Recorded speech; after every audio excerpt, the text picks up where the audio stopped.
आधी पार्टी केली, 250च्या स्पीडने कार पळवली. BMWचा सांगाडा, भीषण अपघातात 2 ठार, कारच्या उडाल्या चिंधड्या. बदलापूरमध्ये भीषण अपघाताची घटना घडलेली असून वाढदिवसाची पार्टी साजरी केल्यानंतर लाँग ड्राईव्हला गेलेल्या तरुणांच्या BMW कारला नव्यानं उभारण्यात येणाऱ्या बडोदा JNPT महामार्गावर धडक बसली. केवळ 2 आसनांची क्षमता असलेल्या स्पोर्ट्स कारमध्ये तिघेजण प्रवास करत होते. कारचा वेग एवढा प्रचंड होता की डिवायडरला झालेल्या धडकेत कारमधील तरुण आणि तरुणीचे मृतदेह छिन्नविच्छिन्न होऊन रस्त्यावर पडलेले होते. दरम्यान कारचा स्पीड 250 किलोमीटर प्रति तास एवढा लाईव्ह व्हिडिओ मोबाईलमध्ये रेकॉर्ड होत असतानाचा हा काळजाचा थरकाप उडवणारा अपघात घडलेला आहे. रस्त्यावर समोर दिसणारा कारचा चेंदामेंदा आणि विखुरलेले अवशेष अपघाताची दाहकता सांगतात.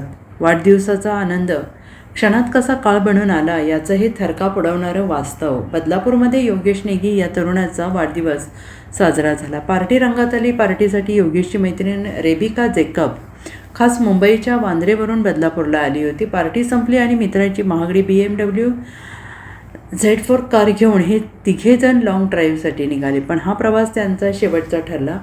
अंगद गिल याच्या मालकीची ही BMW कार केवळ 2 आसनांची आहे. कंपनीने या चालक आणि शेजारी एक अशा 2च सीट दिल्या आहेत. मात्र गाडीत तिघेजण असल्याने वाढदिवस असलेल्या योगेश आणि त्याची मैत्रीण रेबिका हे एका सीटवर दाटीवाटीने बसले. अंगद कार किती वेगाने चालवतं याचा व्हिडिओ योगेश स्वतःच्या मोबाईलमध्ये रेकॉर्ड करत होता. कार हवेच्या वेगाने धावत होती. अचानक समोर रस्ता बंद असल्याचा डिवायडर आला. स्पीड कमी करेपर्यंत काळानं घाला घातला.